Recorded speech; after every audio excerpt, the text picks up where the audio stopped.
Jadi saya dapat cerita yang sangat bikin saya bengong ya, ketika seorang anak bercerita ibunya sekolah tinggi, menjadi profesor, menjadi lulusan S3, tetapi kata anak ini ya, ketinggian ilmu ibunya hanya bermanfaat buat orang lain tapi bukan buat dia. Kenapa? Karena dari kecil dia dibesarkan oleh orang yang sebetulnya tidak punya S, sementara ibunya lulusan SSS yang besar itu.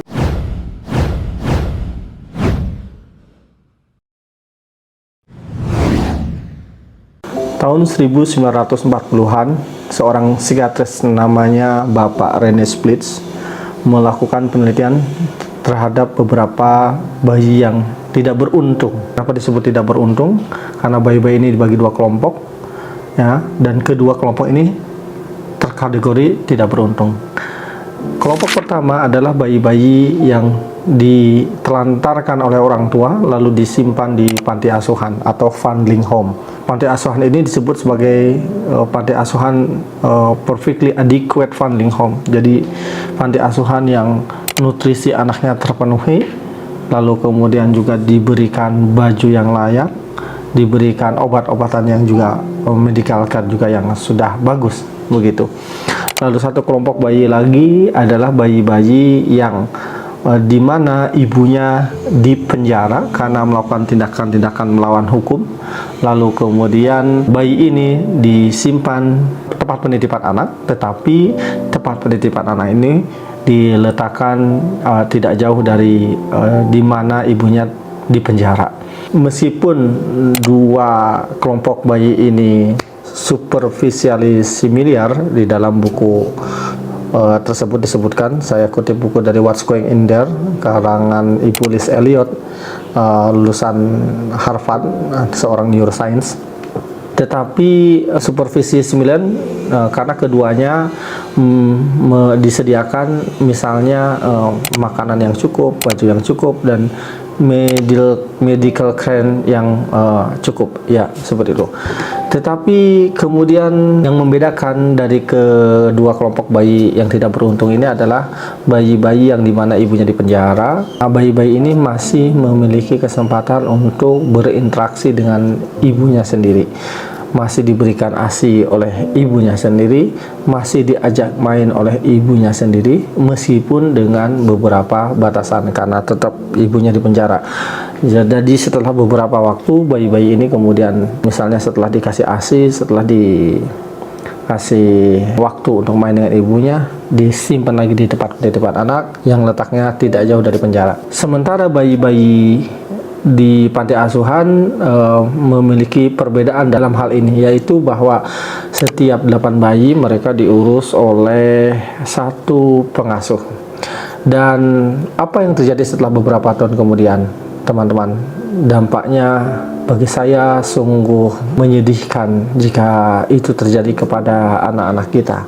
Bayi-bayi yang di mana orang tuanya di penjara, mereka berkembang dengan normal, ya, meskipun orang tuanya di penjara, meskipun ibunya di penjara, meskipun mereka masih memiliki keterbatasan waktu untuk kemudian berinteraksi dengan ibunya.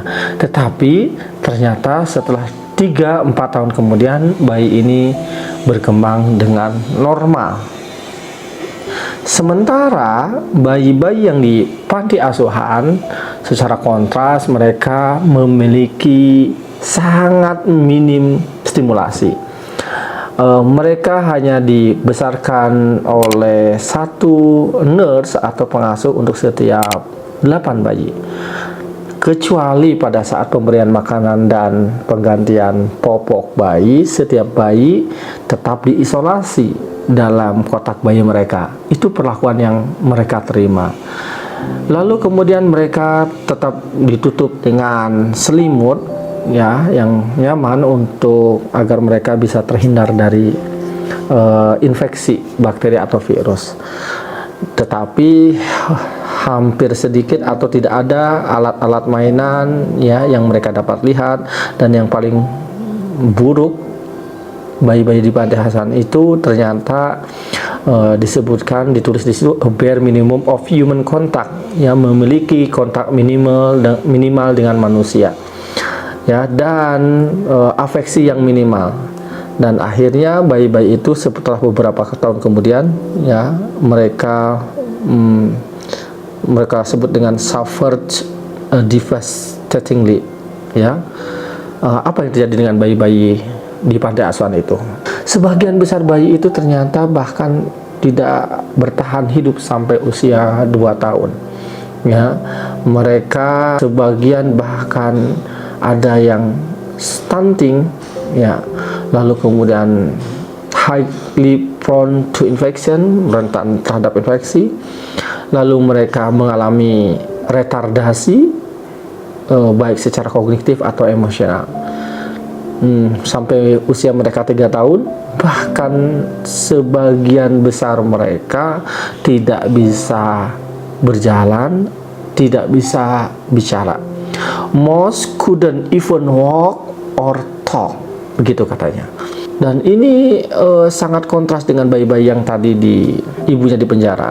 Penemuan dari Pak Rene Splitt ini kemudian menjadi dasar, ya, kebijakan bahwa bayi-bayi yang ditelantarkan oleh orang tuanya atau orang tua yang meninggal yang disimpan di panti asuhan, kemudian direkomendasikan cara terbaik agar bayi-bayi ini berkembang dengan baik adalah dengan cara dibesarkan oleh pengasuh khusus seperti orang tua adopsi. Jadi dibandingkan untuk usia bayi, dibandingkan bayi-bayi itu disimpan di panti asuhan, kemudian didorong untuk dibesarkan oleh namanya orang tua asuh atau orang tua angkat dengan teknik, dengan model adopsi, sehingga bayi-bayi ini tetap dapat tadi kontak dari orang dewasa, lalu kemudian diajak main dengan orang dewasa, diajak bicara dengan orang dewasa. Apa yang kita dapat pelajari dari peristiwa ini, teman-teman? Bayi-bayi manusia diciptakan Allah memiliki 100 miliar neuron. Yang membedakan mereka dengan hewan adalah ternyata tidak ada satupun neuron atau saraf otak bayi itu tersambung. Ini memungkinkan orang tua atau siapapun yang berani melahirkan anak di dunia untuk dapat mensimulasi bayinya, menyambungkan sel saraf otak bayi sebanyak yang mereka mau, sebanyak yang mereka mampu. Jadi apa yang terjadi jika bayi-bayi kemudian ini, ya, jarang diajak bicara, diajak main, diajak stimulasi, bayi-bayi ini ternyata kemudian menderita secara mental dan secara emosional. Dan mungkin dalam dunia modern sekarang kita tidak melakukan itu pada anak-anak kita. Tetapi apa yang terjadi jika kemudian bayi-bayi yang lahir ini sejak lahir, ya, jarang diajak main, jarang diajak ngobrol, ya, kita melihat di sekitar kita dari kecil bayi-bayi ini kemudian yang harusnya aktif, mereka disimpan di depan layar, baik HP atau TV berjam-jam. Maka jangan heran, tanyalah ke semua, hampir ke sebagian besar guru-guru prasekolah di Indonesia, betapa banyak anak-anak prasekolah sekarang mengalami yang namanya keterlambatan perkembangan, ya, gangguan emosi, gangguan pemusatan perhatian, keterlambatan bicara, dan keterlambatan perkembangan yang lain. Apa yang terjadi setelah mereka dewasa kemudian 40 tahun, 50 tahun? Mengerikan dampaknya. Mereka tidak menjadi manusia yang utuh karena dari bayi banyak sekali sel sarafnya yang kemudian tidak terstimulasi. Jadi menurut ilmu neuroscience yang disebutkan Ibu Liz Elliot, disebutkan di situ bahwa sel saraf kita jika tidak digunakan akan melakukan yang namanya proses pruning atau pemangkasan, dan itu terjadi 2 kali antara 2 tahun dan nanti 11 tahun. Jadi kalau kemudian bayi-bayi itu tidak distimulasi, sel saraf itu dianggap tidak aktif, maka akan dipangkas, maka jumlah neuronnya akan berkurang. Sel saraf otak kita tahu berbeda dengan sel-sel yang lain seperti kulit tubuh dan lain-lain atau tulang.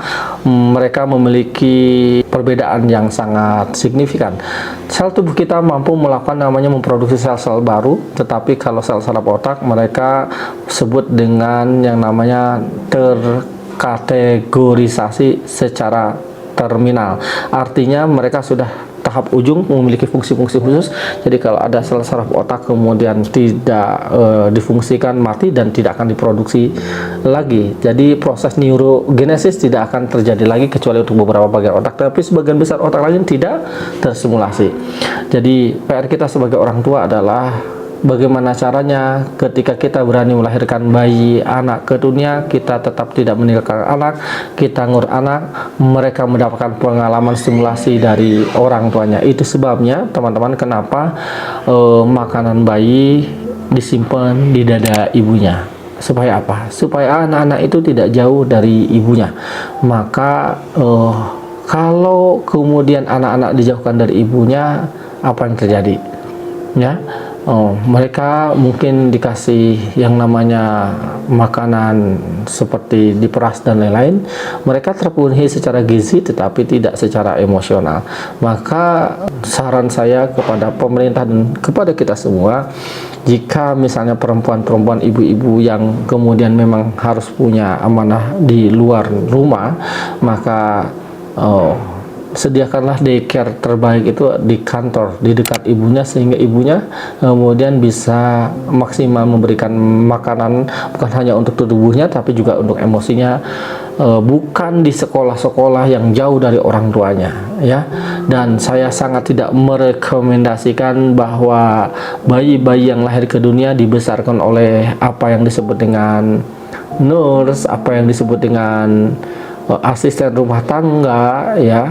Jadi saya dapat cerita yang sangat bikin saya bengong, ya, ketika seorang anak bercerita ibunya sekolah tinggi, menjadi profesor, menjadi lulusan S3, tetapi kata anak ini, ya, ketinggian ilmu ibunya hanya bermanfaat buat orang lain tapi bukan buat dia. Kenapa? Karena dari kecil dia dibesarkan oleh orang yang sebetulnya tidak punya S, sementara ibunya lulusan SSS yang besar itu.